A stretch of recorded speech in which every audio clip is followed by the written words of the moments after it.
माझा रत्नागिरी सिंधुदुर्ग उमेदवारी अर्ज भरायला सुरुवात झाली तर रत्नागिरी सिंधुदुर्ग अजूनही त्यांचा वाद मिटलेला नाही. रत्नागिरीमधून महायुतीचा उमेदवार अजून जाहीर झालेला नाही.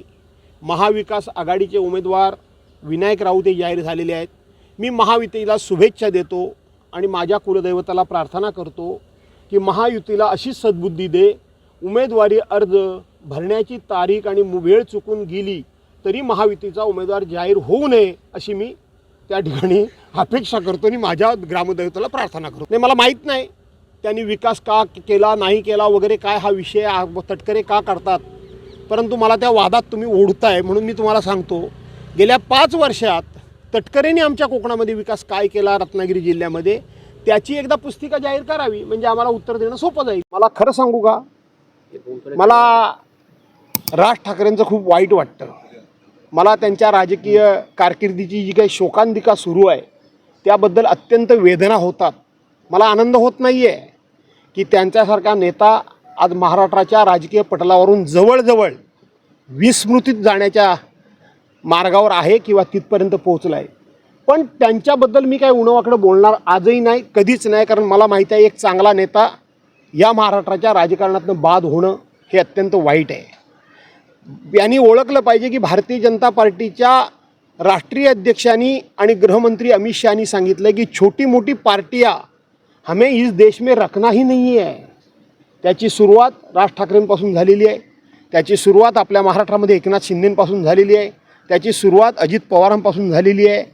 तो प्रयत्न उद्धवसाहेबांच्या पक्षाबद्दल देखील भाजपाने केला, परंतु उद्धवसाहेब कणखर आणि खंबीरपणे उभे राहिले म्हणून ते भाजपाला शक्य झालं नाही. पण मला नवनिर्माण सेनेच्या लोकांना, त्या कार्यकर्त्यांना, पदाधिकाऱ्यांना विनम्रपणे एक साथ घालायची आहे, हाक मारायची आहे, विनंती करायची आहे की हे नवनिर्माण सैनिक म्हणजे कोण? हे मूळचे हिंदू हृदय सम्राट शिवसेना प्रमुख मान्य बाळासाहेब ठाकरेंच्या विचारांचे हे सैनिक आहेत. हे मनसैनिक म्हणजे शिवसेनेला मानणारे आहेत, मराठी माणसाच्या पाठीमागे खंबीरपणे उभे राहणारे आहेत, हिंदुत्वाकरता स्वतःचं रक्त सांडणारे आहेत आणि म्हणून ते अस्वस्थ आहेत.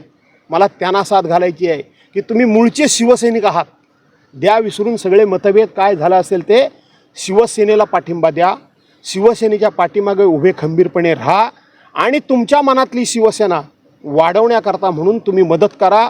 नेत्यांना काय निर्णय घ्यायचे ते घेऊ द्या. त्यांनी तो निर्णय मनापासून घेतला, त्यांना दिल्लीला जावं लागलं की दिल्लीला बोलावून घेऊन त्यांना इशारा देण्यात आला, याच्याबद्दलच्या चर्चा सुरू आहेत. पण त्याबद्दल मनसैनिकांनी त्या आता वादात न पडता शिवसेना म्हणून उद्धव बाळासाहेब ठाकरे जी शिवसेना चालवत आहेत, जी खरी शिवसेना आहे, जी हिंदू हृदय सम्राट शिवसेना प्रमुख मान्य बाळासाहेब ठाकरेंची शिवसेना आहे, त्या शिवसेनेच्या पाठीमागं एक शिवसेनेचा कार्यकर्ता म्हणून, एक शिवसेनेचा नेता म्हणून मी मनसैनिकांना साथ घालतो की तुम्ही ही शिवसेना बळकट करा, मजबूत करा. टाइम्स डिजिटलला लाईक करा, सबस्क्राईब करा, शेअर करा आणि बेल आयकॉन दाबायला विसरू नका. पाहत रहा टाइम्स डिजिटल.